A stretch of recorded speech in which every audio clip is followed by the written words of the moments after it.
who were here last Thursday were also kind of shocked about the decision that took place after everyone had left in your board meeting room. So could the board please explain the transaction details or the decision that took place last week regarding Mr. Brooks' resignation and then the rehiring in the same night? And if the community could have access to that, what would it take? Basically, yeah, what happened last week was, okay, back up. A year ago, Mr. Brooks signed a 3-year contract, okay? And he's 1 year into that contract. So he was under contract for 2 more years. He can do a 3-year contract. So we had 2 more years left on that contract. Minnesota law allows, this is going to get so complicated, I apologize. Minnesota law allows superintendents to retire and go to work for a different school district and collect retirement.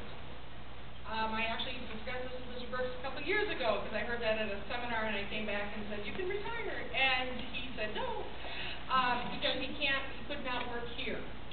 A gentleman named Ray Farwell looked into this, found a loophole. And essentially the loophole was, he starts a company, the school district actually contract with that company. He then, Mr. Farwell, and his company contract with Mr. Brooks. And that way, what we do is Mr. Brooks can then do his own retirement thing, and I don't know what that is, and it's none of my business, that's his. But it will save the district about $50,000 over 2 years. Now, if Mr. Brooks didn't retire, we pay what we owe him under his contract. By switching it to this way, like I said, I don't know what Mr. Brooks is going to collect. I don't care what Mr. Brooks is going to collect.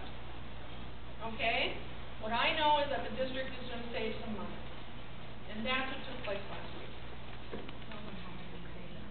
Oh, basically he saves it because once we do this contract through, basically it's an LLC, SASS LLC, we don't have to pay FICA, TRA, retirement, expenses, any of his expenses, and that's how we save the money.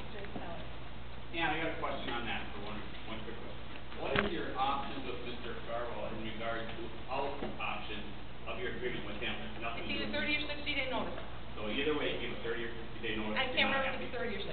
All right, thank you. Okay, is it 60? 60 days. So you have a 60-day out with Mr. Farwell. That's what you do. and we would, if we had that option, if we decided that Mr. Brooks wasn't fitting the bill, Mr. Farwell would have to replace him with somebody else that we would agree on at the same amount of money that we were paying already.